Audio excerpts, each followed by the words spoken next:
Alors bonjour à tous et bienvenue sur cette seconde vidéo sur Stable Diffusion, où cette fois je vais parler des options.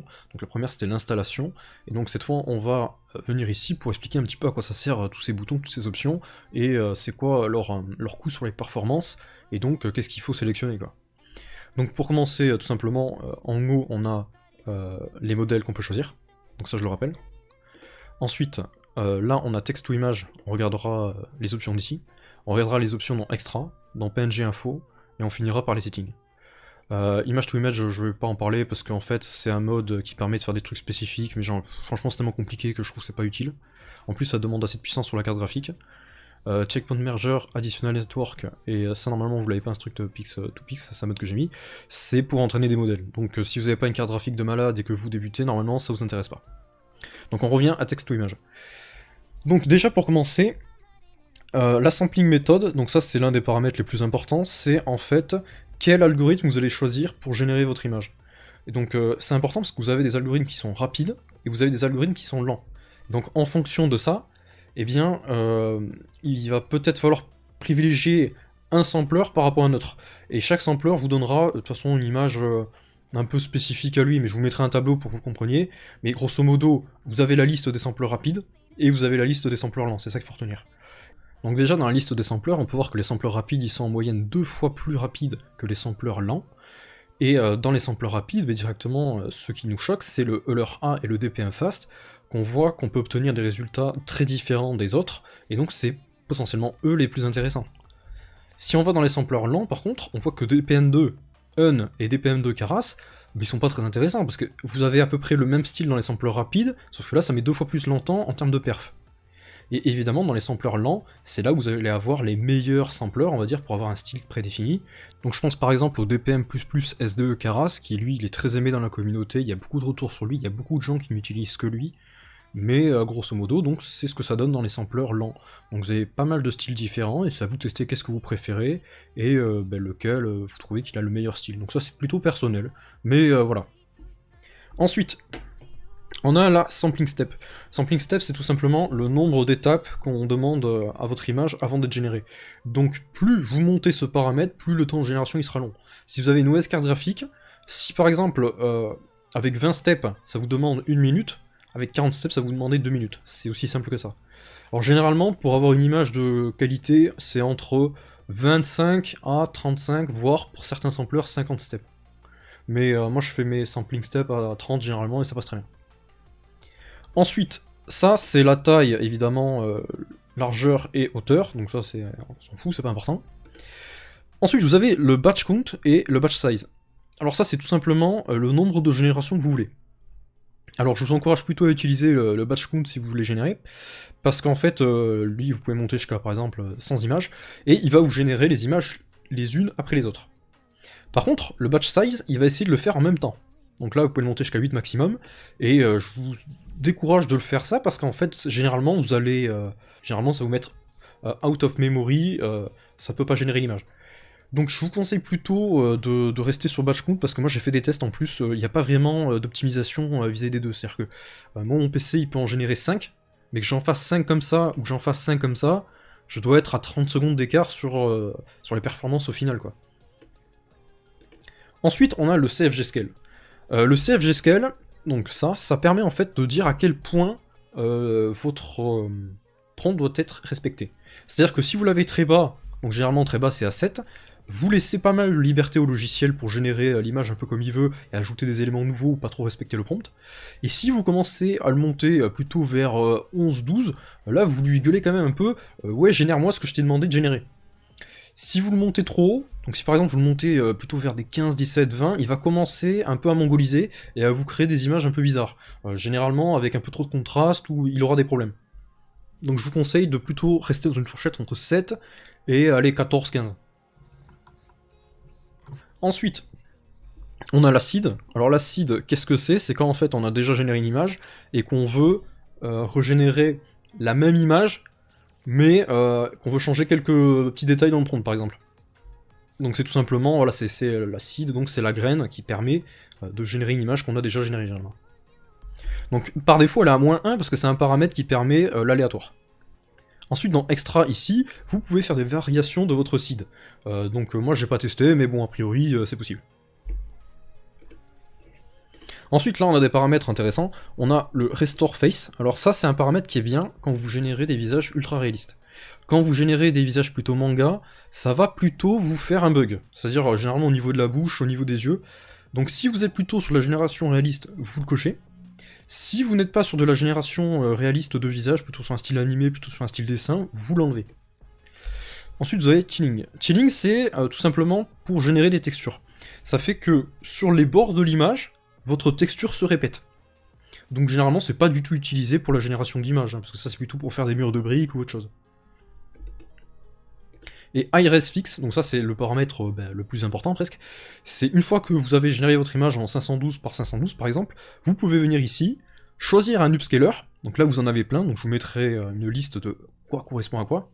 Généralement, il n'y a pas vraiment de différence au niveau de la puissance, de la performance. Moi j'ai testé, à part celui qui s'appelle LDSR qui est plutôt en mode photo qui est super lent, on est sur du pareil au même. Personnellement, moi je trouve que les meilleurs c'est les latents. Et donc, les latences, pareil, vous en avez 4-5, je vous mettrai un petit peu la différence, une image de pourquoi il y en a autant. Et sinon, le mieux, c'est Earthgan 4X. Donc voilà, donc ça c'est juste l'upscaler. Ensuite, vous avez la taille de l'upscale, donc si vous mettez en x2, ça va vous mettre l'image en 1024 x 1024. Si vous mettez plus, ça va faire plus. Alors moi par exemple, avec une RTX 2070, je peux aller jusqu'à 2,7 en trafiquant un peu les options. Mais généralement je reste sur du 2, parce que de toute façon c'est très largement suffisant, et après on upscale les images d'une autre manière. C'est juste que dans la génération d'images, c'est plus intéressant de venir ici et de mettre IRS Fix, parce que même si ça va demander beaucoup de performance, vous allez obtenir des images de bien meilleure qualité que si vous décochez l'option et que vous générez comme ça. Donc ensuite dans IRS Fix, vous avez le nombre de IRS Step, et alors par défaut il est à 0, mais en fait c'est pas vrai. Quand il est à 0, il prend le même sample que celui que vous avez mis ici. Donc si par exemple vous êtes à 30, et que là vous restez à 0, en vrai il est à 30. Donc j'ai fait aussi des tests de génération en le baissant, en le montant, il n'y a pas vraiment de différence.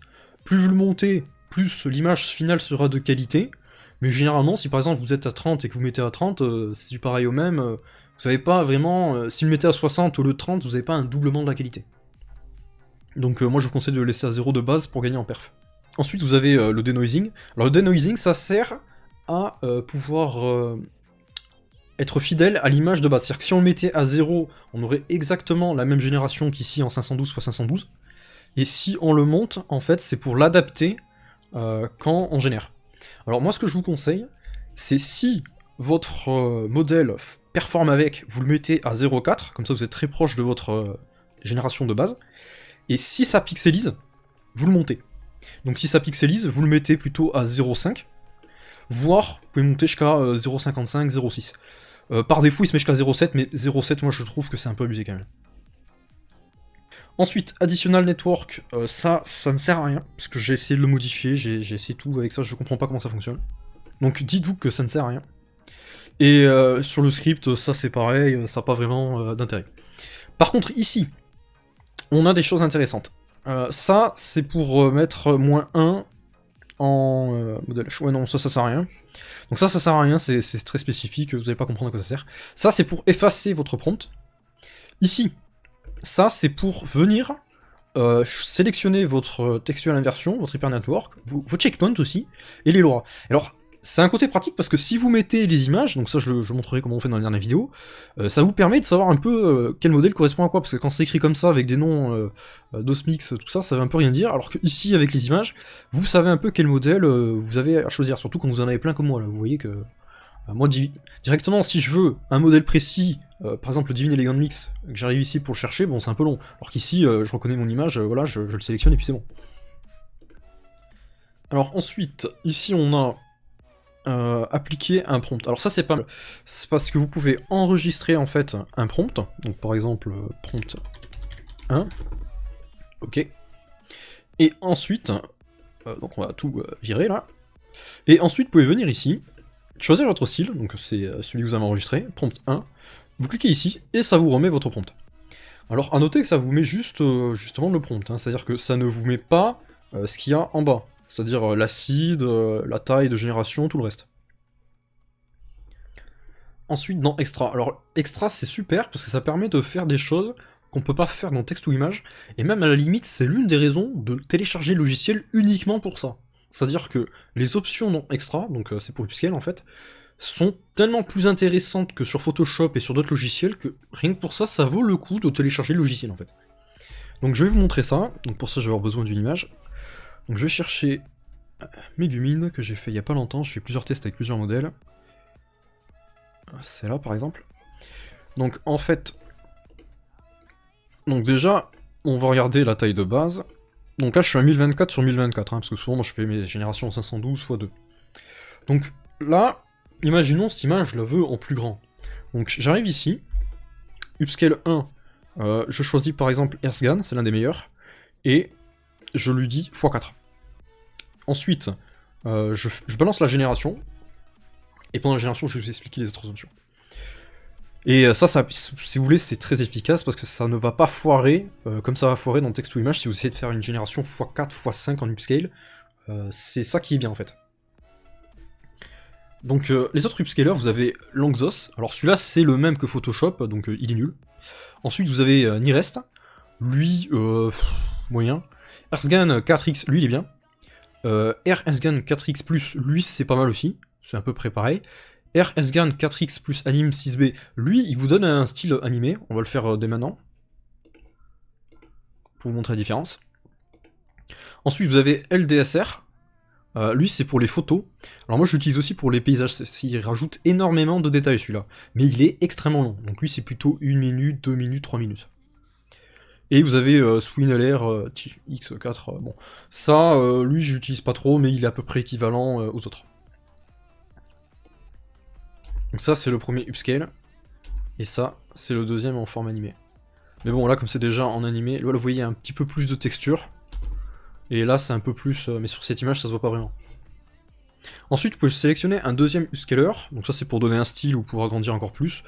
Mais c'est pas vraiment intéressant, je trouve. Ensuite, vous avez GFP Gain Visibility. Alors ça, c'est pour aider à la génération de visages. Quand vous upscalez. Alors uniquement sur les modes photo, sur les modes animés ça ne sert à rien. Et CodeFormer c'est à peu près pareil. Ça on les retrouvera dans les options après. Donc voilà, après vous pouvez faire en batch aussi, c'est-à-dire vous pouvez faire amener un dossier directement et tout upscale, mais dans l'idée voilà ça c'est vraiment les options les plus utiles. Et donc là vous voyez qu'on peut vraiment obtenir des images de taille insane, parce que moi je peux vraiment faire du x8, on va mettre en normal. Donc voilà, donc là j'ai fini de générer mon image en upscale x8, c'était un peu long parce que là c'est un petit peu violent quand même x8, mais vous pouvez voir que j'obtiens une taille démentielle à l'arrivée. Donc j'en ai deux parce qu'en fait, quand vous faites une génération qui dépasse les 4 MO, vous avez un en JPEG et un en PNG. Donc le JPEG c'est juste un format léger. Donc le PNG quand même, on peut voir que j'ai un fichier qui fait 8192 x 8192. C'est-à-dire que là on est en 8K quoi. Ce qui est pas mal. Et sans perte de qualité bien sûr.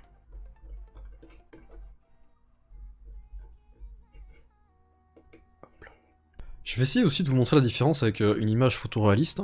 Donc on va se mettre en x2 pour pas faire un truc abusé parce qu'on est déjà sur du 1024. On va faire Earthgan et après on va juste faire l'autre en mode animé. Donc ça c'est pas un cosplay, hein, c'est une image que j'ai générée avec un modèle particulier et avec une LoRa. Voilà, le premier il est fait. Le second c'est bon. Et alors, dans nos résultats,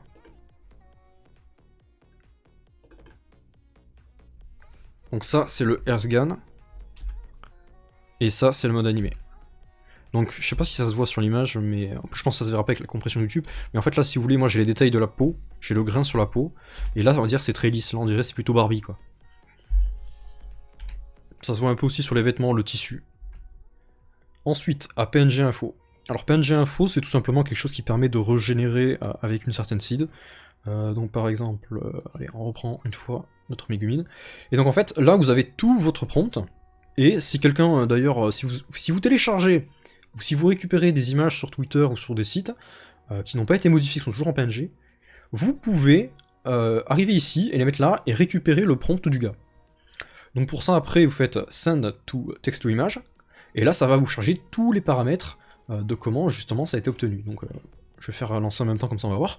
Donc ça va vous remettre le prompt exact, le bas de prompt exact, le nombre de steps, la taille de l'image, le sampler, ça va vous mettre le CFG, ça va vous mettre la seed évidemment, parce que c'est comme ça qu'on récupère, et ça va vous mettre aussi les paramètres en netraise, que vous n'avez pas quand, par rapport à si vous faites juste comme tout à l'heure, avec celui qu'on a appliqué ici, qu'on a enregistré.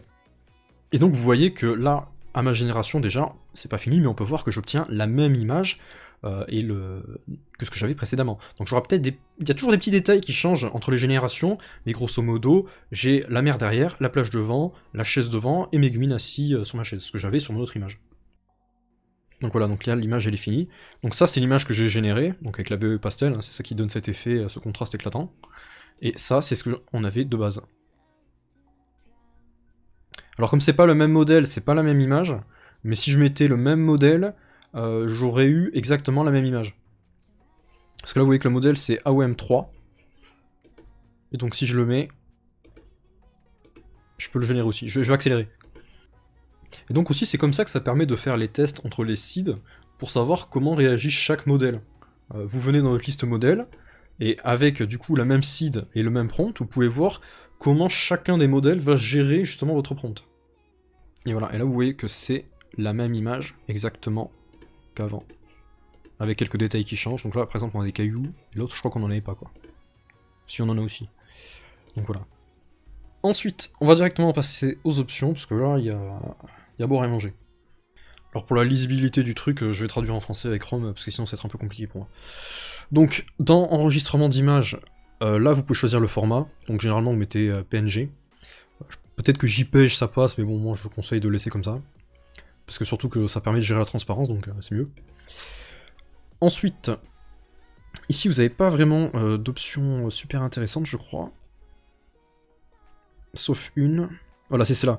Si l'image PNG est supérieure à 4 MO, ou si une dimension est supérieure à 4000, réduisez-la et enregistrez la copie au format JPEG. Donc ça c'est pour ça que quand vous faites des upscales et que vous dépassez ces 4 MO, et bien ça vous fait deux images. Une en JPEG et une en PNG. Donc si par exemple ça vous gonfle, et bien vous pouvez la désactiver et vous aurez qu'une image. Ensuite ici généralement c'est plutôt pour le nom du fichier que vous allez générer. Donc c'est-à-dire est-ce qu'on veut ajouter le numéro au nom du fichier, est-ce qu'on veut mettre le sampler au nom du fichier, tout ça quoi. C'est pas très intéressant, on va passer.